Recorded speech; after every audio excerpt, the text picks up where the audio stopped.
સૌથી પહેલાં છે ને આમનો સ્ક્રીનશોટ તમે લઈ લ્યો. ઓકે, પ્રશ્નાર્થ વાક્ય આપણે કરી રહ્યા હતા, બરાબર ને? અને એમાં આપણે એવું જોયેલું હતું કે રિપોર્ટિંગ વર્બ જે વિધાન વાક્યમાં ટોલ્ડ આવતું હતું એ પ્રશ્નાર્થ વાક્યમાં આસ્કડ હોય, ઇન્ક્વાયર્ડ હોય, ઇન્ટ્રોગેટેડ હોય, ડિમાન્ડેડ હોય. પછી સંયોજક તરીકે બે બાબતો હતી. જો વાક્ય WH શબ્દથી શરૂ થતું હોય તો WH શબ્દને આપણે સંયોજક તરીકે મૂકતા હતા, અને જો WH શબ્દ ન હોય તો આપણે ઇફથી વાક્યને જોડતા હતા અને પછી વિધાન જેવી વાક્ય રચના કરતા હતા. એમાં આપણે ગયા વખતે એ વાત કરેલી હતી કે હવે આપણે હુથી વાક્ય બનાવવાના છે.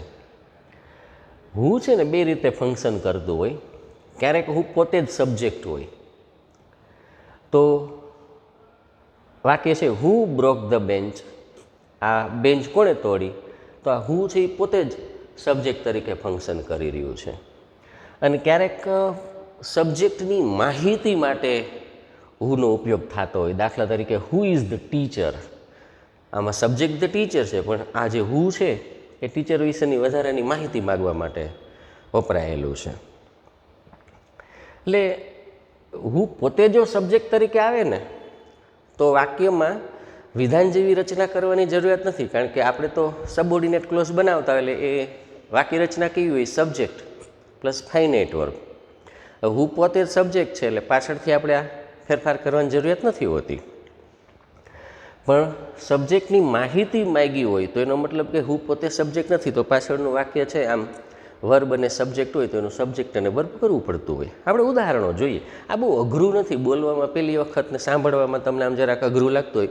It is just nothing.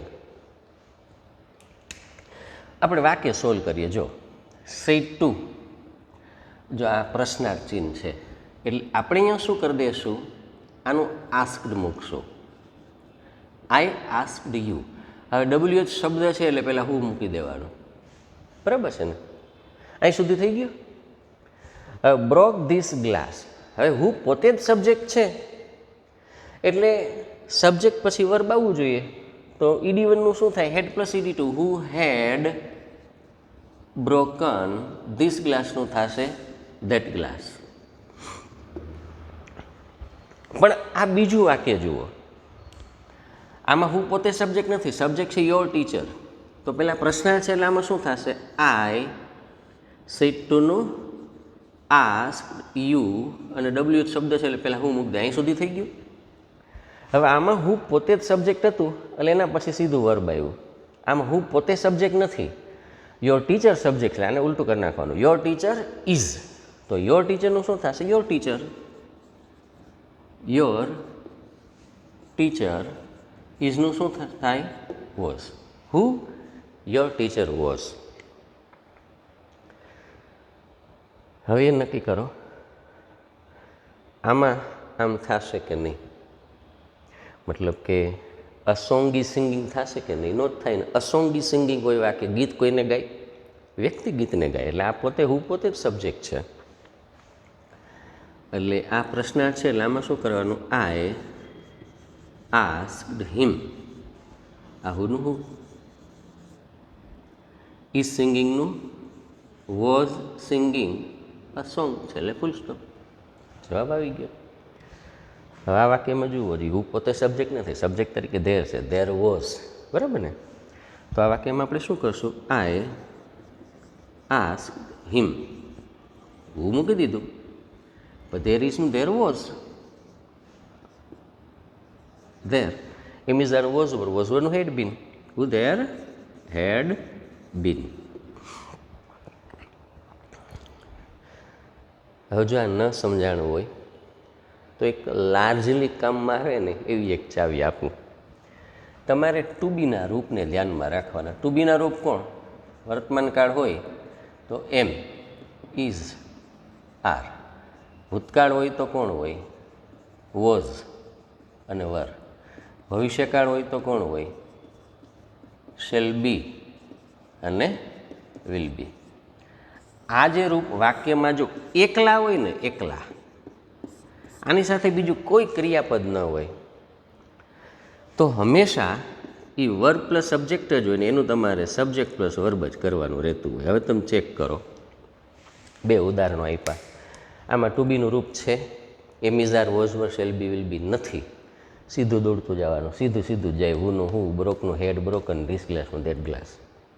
બરાબર ને? આમાં ટુ બીનું રૂપ છે, હા છે.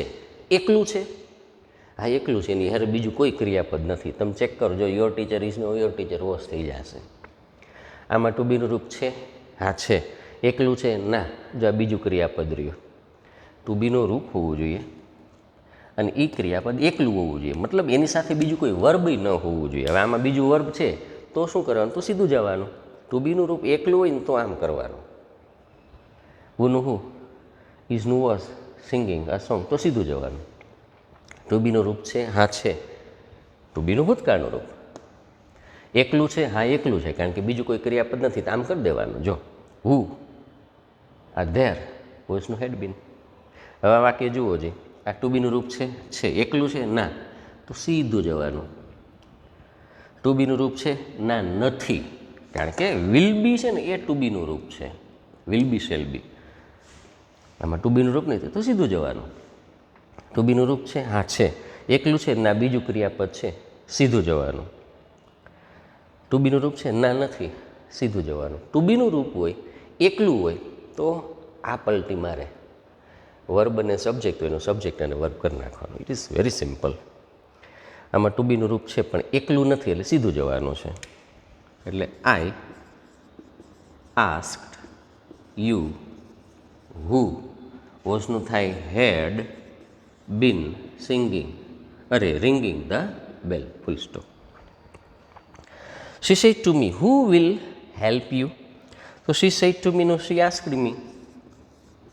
She asked me, who will નું થાય would, help me નું થાય her.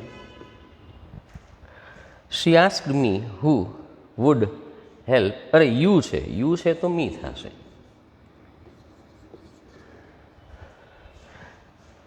Who would help me? She said to me, who will be singing the song? તો said to નું આપણે શું કરી દઈશું? asked. પછી she asked me, who નું who, will be નું શું થશે? would be singing songs, અને છેલ્લે તમારે ને ફૂલ સ્ટોપ મૂકી દેવાનું છે. ઇઝી.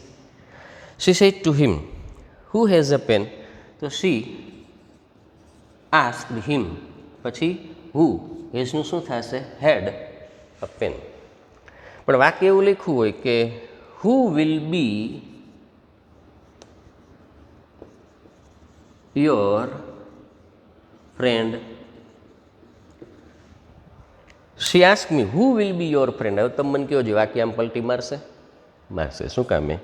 વિલ બી છે ને, એકલું છે, તો આમાં શું થશે? she asked me who my friend would be. who બે પ્રકારે ફંક્શન કરે, એક સબ્જેક્ટ તરીકે કરે અને એક સબ્જેક્ટ વિશે માહિતી માગવા માટે કરતું હોય. જો સબ્જેક્ટ તરીકે હોય તો સીધું જવાનું, માહિતી માગતું હોય તો વર્બ અને સબ્જેક્ટ નામ પલટી મરાવી દેવાના. આને આપણે એવી રીતે સમજ્યા, વાક્યમાં ટુ બીનું રૂપ હોય, એકલું હોય તો વર્બ અને સબ્જેક્ટ કરી દેવાનું. It is quite easy. Thank you. આનો સ્ક્રીનશોટ લઈ લો અને પાછા જવાબ સાથે કમ્પેરિઝન કરો.